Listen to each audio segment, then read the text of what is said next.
ഈ ലോകത്തിൽ ഏറ്റവും വിലപിടിപ്പുള്ളത് എന്ത് എന്ന് ചോദിച്ചാൽ അത് നാം ഓരോരുത്തരുമാണ്.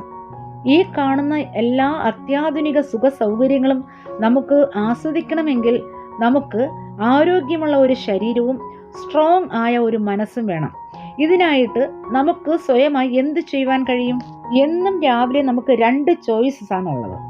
ഒന്ന്, ചുമ്മാ അങ്ങനെ ഉറങ്ങിക്കൊണ്ടേയിരിക്കുക, സ്വപ്നങ്ങൾ കണ്ടുകൊണ്ട് തിരിഞ്ഞും മറിഞ്ഞും കിടക്കുക. രണ്ടാമത്തേത്, നമ്മൾ കണ്ട സ്വപ്നത്തെ സാക്ഷാത്കരിക്കുവാൻ വേണ്ടി ഊണും ഉറക്കവും ഉപേക്ഷിച്ച് പണിയെടുക്കുക. എന്ത് വേണമെന്ന് തീരുമാനിക്കേണ്ടത് നാം തന്നെയാണ്. തീരുമാനം എന്തായാലും ഇന്ന് നാം ചൂസ് ചെയ്യുന്നതിന്റെ റിസൾട്ട് തുടർന്നുള്ള ദിവസങ്ങളിൽ നമ്മെ തേടിയെത്തും എന്നതാണ്. മിക്ക പേരും രാത്രി ഉറങ്ങുവാൻ പോകുന്നതിന് മുൻപ് തീരുമാനിക്കും, എന്ത് വന്നാലും നാളെ ഞാൻ 4 മണിക്ക് എണീക്കുമെന്ന്. അങ്ങനെ പറഞ്ഞ് കുറേ ദിവസം പിന്നിടും. ജീവിതത്തിൽ വിജയിച്ചവർ എല്ലാവരും അതിരാവിലെ എണീറ്റിട്ടുള്ളവരാണ്. അവരെ പോലെ ആകണം എന്നാണ് നമ്മുടെ ചിന്ത. എന്നാൽ മടി കാരണം നടക്കുന്നില്ല. മടി മാത്രമല്ല, രാവിലെ എണീറ്റാൽ ചെയ്യുവാൻ ഒന്നുമില്ല എന്നതാണ് പ്രധാനപ്പെട്ട കാരണം.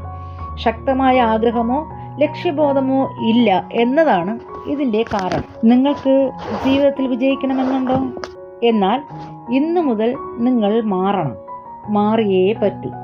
നിങ്ങളുടെ ഭാവിയാണ് നിങ്ങൾ സ്വപ്നം കണ്ടത് എന്ന് മനസ്സിലാക്കണം. നിങ്ങൾ കേട്ടിട്ടുണ്ടോ പ്രശസ്തമായ ഈ വരികൾ? പരിശ്രമിക്കുക എന്തിനേയും വശത്തിലാക്കുവാൻ കഴിവുള്ള വണ്ണം ദീർഘങ്ങളാം കരങ്ങളേന്തി പാരിലയച്ചത് ഈശൻ. അതെ, ഡോണ്ട് ലൂസ് യുവർ ടൈം. അതിരാവിലെ ഉണരൂ, work hard, achieve your goal.